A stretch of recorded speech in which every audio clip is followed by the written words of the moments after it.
Scrolling, streaming, swiping, for so many of us, our days are spent moving from one screen to the next. But lately, there's been a noticeable shift in the other direction. Crochet kits are selling out, knitting circles are filling up, embroidery and quilting, hobbies once stereotyped as old-fashioned, are booming, especially among younger generations. So what's behind the rise of these so-called analog hobbies? Is this just nostalgia, or are our brains and bodies pushing back against digital overload? Hello and welcome to USA Today's The Excerpt. I'm Dana Taylor. Today we're taking a deeper look at what science says about creative hobbies and whether picking up yarn, thread, or paint might actually be good for our health. Joining me now is Daisy Fancourt, professor of psychobiology and epidemiology at University College London and author of the recently released Art Cure: The Science of How the Arts Save Lives. Daisy, it's so good to have you here. Wonderful to be with you. We're seeing a surge in craft hobbies like knitting, crocheting, painting, and woodworking. From your perspective, what's driving this spike right now? Is there something about this historical moment that makes us more receptive to hands-on creativity? We're actually seeing this pattern as particularly being driven by younger adults, and I think that tells us a lot. We know that younger adults are actually a group that is starting to struggle with the volume of screen time and phones in their lives. But these hobbies use hands in the same way. They've got a very similar focus in being short-term things you can do in just a few minutes. And I think part of it is this move away from our digital lives to more analog activities. But it's also a response to some of the mental health and well-being feelings that we're seeing in society. Many people are now experiencing symptoms of anxiety and depression and stress, but activities like crafts are very good ways of regulating our emotions and reducing those symptoms. In your book, you talk about the ingredients of art, the sensory, emotional, and social components that make something artistic. When we think about a craft like knitting or quilting, what are the active ingredients at work? Some of it is the sensory input that we're getting. So actually the feel of the yarn or the thread that you're working with, the visual stimulation that we're getting from the colors and shapes that we're playing with, and also the creativity and imagination in terms of what our brains are imagining and then producing. And these ingredients are actually really powerful in then activating various mechanisms like psychological or biological processes that then help us to feel happier and better.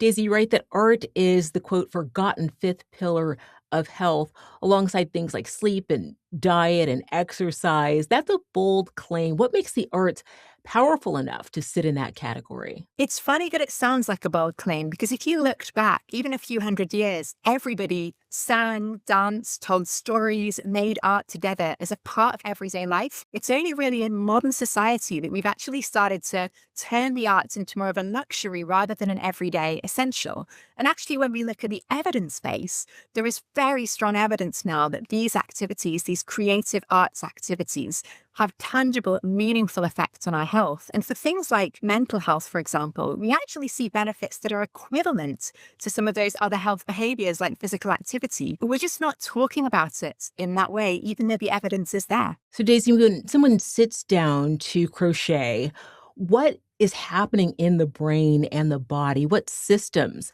are being activated? So if we're enjoying that hobby and it's bringing us feelings of happiness, we know this is because there are regions at the heart of the brain involved in our pleasure response that are being activated, as well as specific reward networks like the dopaminergic reward system in our brain that leads to the release of neurotransmitters like dopamine that help us to feel happy. But we often also feel a reduction in physiological stress. So reductions in things like our heart rate and blood pressure as a result of changes in our sympathetic nervous system activity.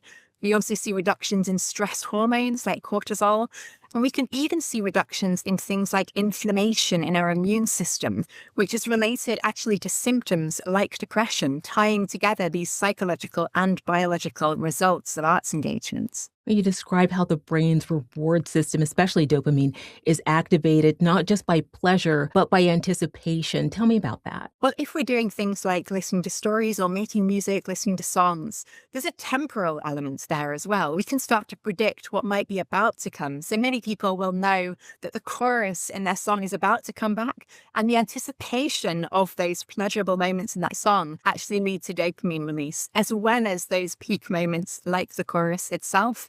So essentially, because the arts play on our expectations, giving us moments of tension and resolution. That's why they're so effective at manipulating our reward networks and giving us that dopamine response. These hobbies are repetitive, they're rhythmic. Do those patterns help quiet the brain's tendency toward rumination and overthinking? Is that part of why they feel calming to some people? Absolutely. When we get into the groove of things like knitting or crochet, for example, there's a rhythm to that. And actually, that rhythm that you might have with your fingers, with the needles you're using, we actually automatically synchronize to that rhythm with our brains, with our breathing, with our heart rate. It's a process called entrainment. And actually, as we synchronize to that, we actually find ourselves reducing the rate of our heart rate and breathing. So that helps us to physiologically relax. So actually, and also we can get into the flow of the activity. Sometimes people will be crafting and they'll suddenly realize an hour has gone by and it only felt like 10 minutes. And that feeling of flow is because we actually have synchronization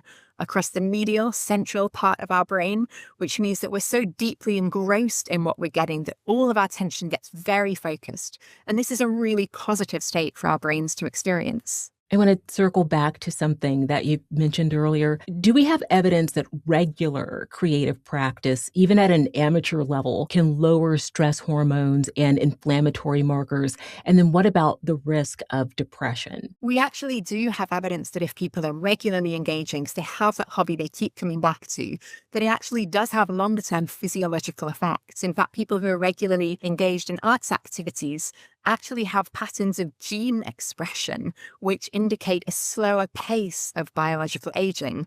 They have clinical physiological markers, like markers in their inflammatory systems and their circulatory systems, that indicate a slower biological age as well. And in fact, they even have brains that indicate a younger brain age from regular engagement. So this is really exciting in showing the depths of the effects. And actually, exactly as you mentioned, we actually see this in terms of long-term health risk. People who are more regularly engaged in the arts have a lower risk of developing depression, as well as things like chronic pain over the subsequent years. And they actually also have higher levels of life satisfaction, meaning, and purpose and happiness in their lives. What happens biologically and psychologically when crafting becomes communal, like knitting circles or stitch alongs? This is a really lovely thing because actually, essentially, the craft becomes a vehicle for people then having other health promoting behaviors like engaging with others. We know that social engagement has benefits for our health, and crafts can be a really good way of supporting that. And in fact, some studies have shown that arts activities can help you to bond socially with people even faster than non-arts activities. So recent studies looking at group singing found that if people will get together and sing together, they'll feel emotionally closer to people faster than if they just start chatting or go to the gym and exercise together. You're careful to say the arts aren't a cure-all and that the science can be overstated. Where does the hype outrun the evidence? There are plenty of examples, unfortunately, of hype, myth, magic, and superstition when we're talking about the health benefits of the arts. But this is something that I really call out in Art Cure. I try to highlight some of the myths, like the idea that playing Mozart to babies will make them more intelligent, or the idea that playing music to cells in petri dishes will affect their growth.